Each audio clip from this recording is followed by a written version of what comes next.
we've done with STS. This will be an example of what we can do harnessing the power of clinical financial data in the CathPCI world.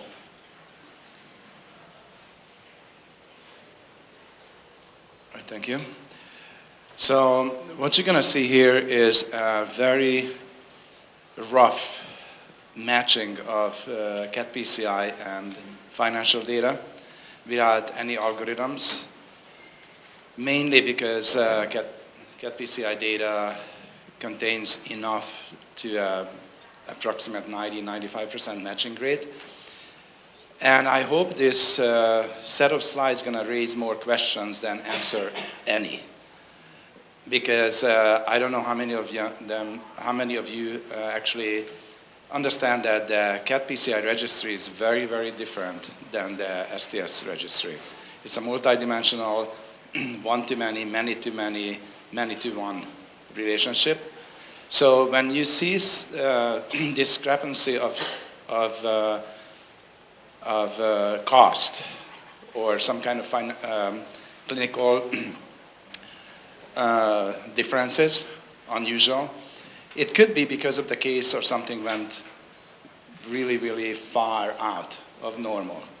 So the patient could have a cabbage surgery right after the cath lab visit. So we need to investigate this. We need to have much, much more understanding of what's in the clinical side of the data. How are we going to be able to match this with the financial at UB? And how are we going to apply the RCCs just like we did for the surgery side? Again, it's much, much more complex, extremely difficult. And this is just was the answer for Addie's quick request to create a few slides. So I created around 30 or something. We sat down with Zoltan, my engineer, and went through the database which merged clinical, financial, and CathPCI, and did some preliminary running. So what you're seeing, again, I really would like you to think a little bit outside of the numbers and see why would it happen, and start asking questions, because that's how we're going to move to the next level. And this is just really the very beginning. So these are the data elements, not data elements, the participating hospitals where we had data. Obviously, we don't have financial data for hospitals who are not surgical hospitals because we don't receive those things. So that's the 6th hospital out of 16 who has data in the CathPCI VCSQI registry at this point, clinical data. And obviously the STS participant has financial information. This is the number of records we found in the database which can be matched with financial information in the UB04 registry. This one is the average charges. So these are charges, this is not cost data. So charges you can roughly estimate 1/3. I don't know what is the ratio in cardiology. Cardiac surgery is 1/3 of the charge data is most likely to be but the charge data are likely to be the cost. So I don't know why. So see that the average of the group is 80K, and some of them are above and some of them are below. That's just pure result of the first match, set of match. So these are the outcomes measures by these 5 hospitals. And adverse events, as you can see, some outliers there immediately. It's mainly because that hospital's 2017 data is very small, so any extra little event could jack up the percentage. There's the vascular access injury. There's a post-operative blood utilization percentage. And the observed kidney injury. Some of them are missing because the observed answer yes or no is a calculated field. So if there's not enough data in the medical record, the registry, the system cannot identify it as observed yes or no. It became a missing, an empty blank field in the registry. You will see the numbers. So now we have calculated the difference between the charges on adverse events per hospitals. Am I blocking you guys over there? So you can see a significant difference between the cases where there is absolutely no events and some kind of events or multiple events, increase the charges tremendously. And yeah. Maybe $30,000 for a catheter to complications, and to maybe 50 or 70, depending on what type of adverse event. Yeah, so in this case, I would like to point out something. So the difference between this hospital in the middle and another one in the middle is basically $80,000, is right? The normal cost doesn't have that much. So it would be very interesting to see what happened in those cases where some kind of adverse event occurred and recorded, and how many cath lab visits happened, how many times the patient had, how many stent has been put into the patient, how many times had to go back to the cath lab for diagnostics or whatever reasons, and how many devices has been used. So that's the big difference between the STS and ACC database, that they're recording devices, they're recording multiple events in one admission. So we have to be very careful. And whenever publications or more scientific study or more deeper analysis requested from us, we have to spend much, much more time and some help from cardiologists and cardiac service people to understand the depth of this study and comparison. Gyula, the next request is going to be to break it down by access. Because by Access, radio versus. you're always just a few minutes ahead of me. I'm in a different time zone. We're 3 hour difference between. I should have brought that slide earlier up. So this is the vascular access site injury. Again, some places significant difference in the numbers. Some places not many, not much. So this kind of situation has to be understood and very carefully analyzed. If you have any question anytime, just please stop me. That's the observed kidney injuries related charges and obviously cost associated with that. And the missing cases where we could not make that decision. The system cannot identify the answer to that question. And Eddie just pointed out very quickly some cases that cost, charges, are more than the actual case where there is no, or actually has one of them which has, where was it, Eddie? Your next slide. Okay. This is this is striking, is right? So blood utilization, procedure after procedure increased the charges tremendously. So this is the area which I would like to spend more time to understand what's behind these numbers. Because we were talking about this blood utilization surgery for years, and in some cases you can see improvement, some cases are not. You won't, but that particular situation shows significant number of increased of dollar figures.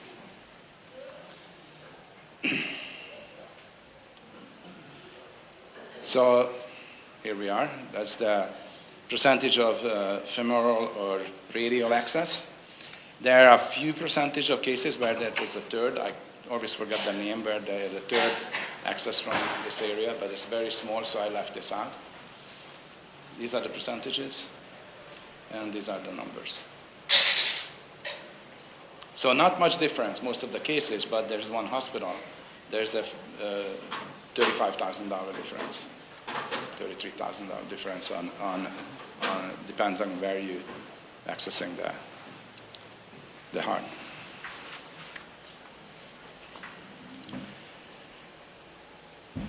So these are the average charges by hospitals over the years.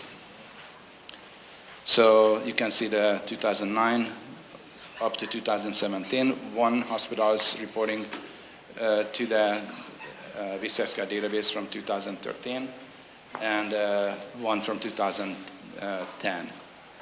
Yeah, and 2010 and 2013. The rest of them is 2009 to 2017.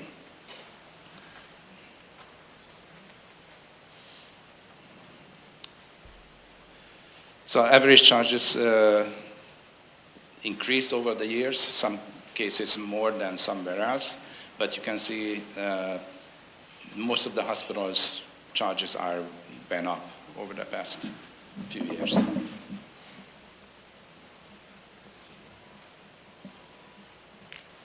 So that's the increase of average charges among those 6 hospitals, the average of those 6 hospitals over the years, and very linear behavior of the amount of charges for this procedure.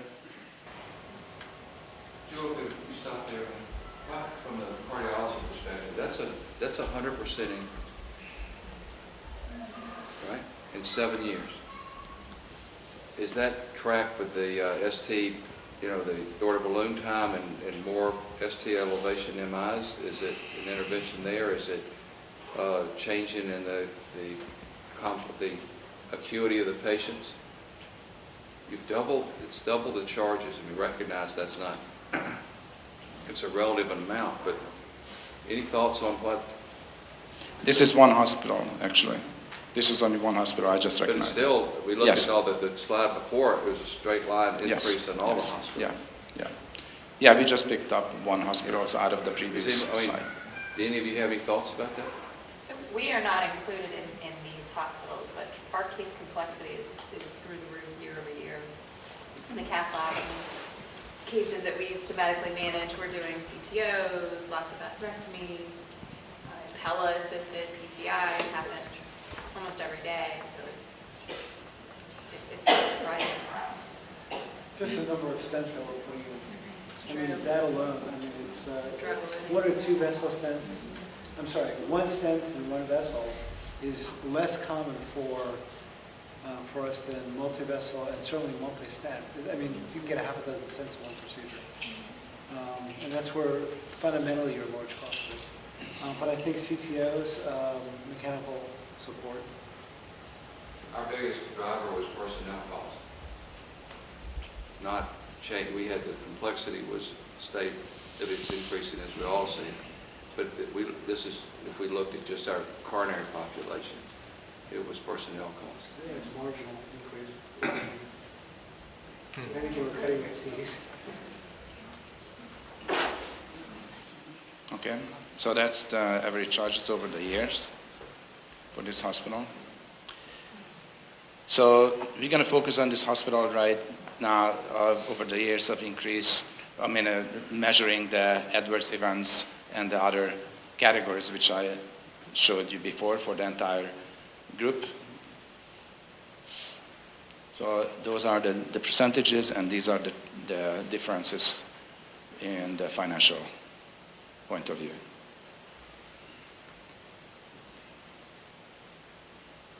So you can see some kind of correlation between the adverse events and a study, but not that much increase. Actually, it does on the regular cases as well. The gap is wide. Gap is widening, yeah. There's a vascular access injury, site injury percentages.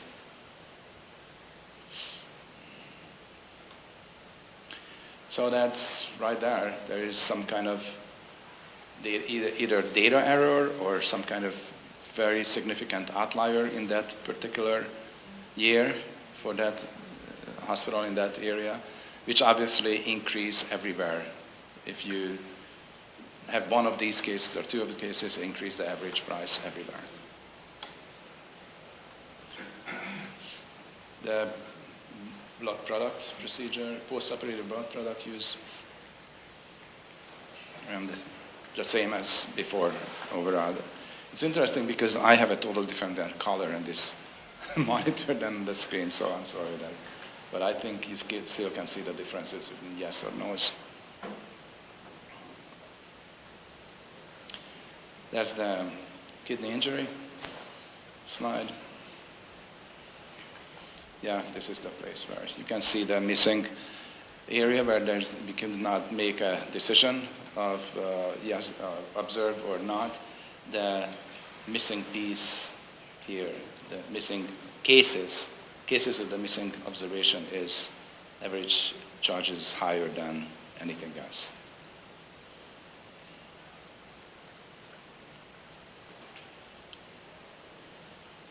So this one, the access site, yeah, that's a femoral error. I missed, okay, it's here. So again, not much difference here. Yes? I have a question, I might have missed this. Is this population only patients that had cardiology, or are they also the CABG patients in the same category? No. It's only PCI, only PCI patients. Yes, they're not together, no. That's another interesting area would be. Did we exclude them if they had surgery? No, we did not. And that's it. These are the cardiology-related slides. I really hope that it's going to start some kind of dialogue and request for more depth analysis.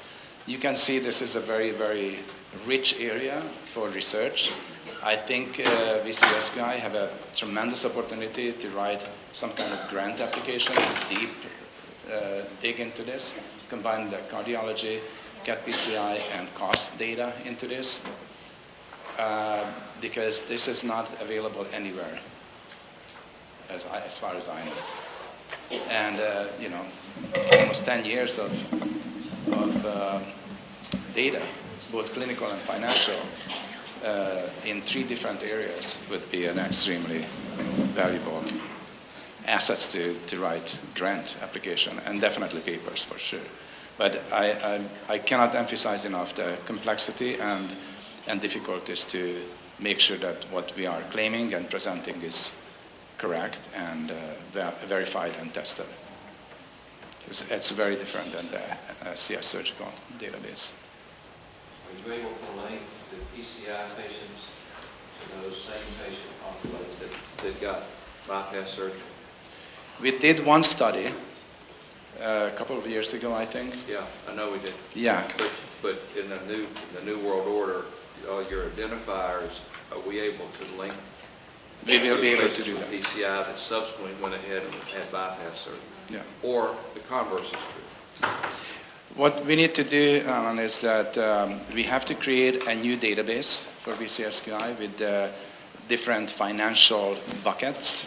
So it's going to give you more flexibility, and combine the clinical data for surgery and CathPCI in a completely separate database, which allow the UVA and statisticians and people who wants to write paper to download the information, obviously the identified patient information, and do major statistical analysis. Or we can create a site where you can run different tools.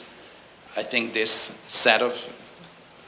setting which CathPCI have, the amount of patients and data we have for you, is a perfect playground for using new tools, artificial intelligence, machine learning, and kind of analytical tools which is emerging in the marketplace right now.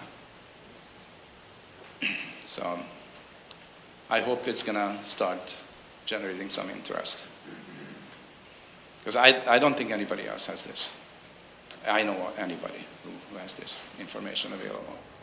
And we already have a very robust database here. I mean, on the CT surgery side, there's about 120,000 Yes. records Yeah. matched, 99% with costs. Here we have about 50,000, and the end here was 20,000. Like Just PCI. costs. Just for PCI, just yeah. for PCI. Yeah. And that will grow too as we get more sites on. Oh, yeah, sending data. Yeah, and in 2017, we have very few data available at this point.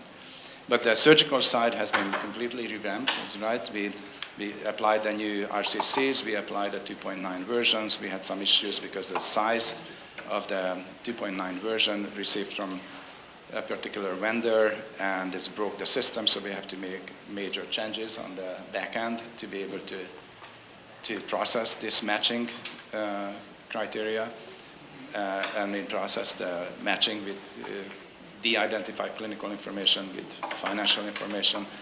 But I think we just finished that, is right? Last week, or still working on that? Yeah, yeah. Yeah, but the new financial information and the calculations are there. It's extremely powerful, and as Eddie said, it's 120,000 patients in there, so it's significant. Do you want me to show the star metrics for 5 So minutes? I have, You have more? I have a couple more slides here. Okay. This is a really interesting teaser of some cool stuff to come here.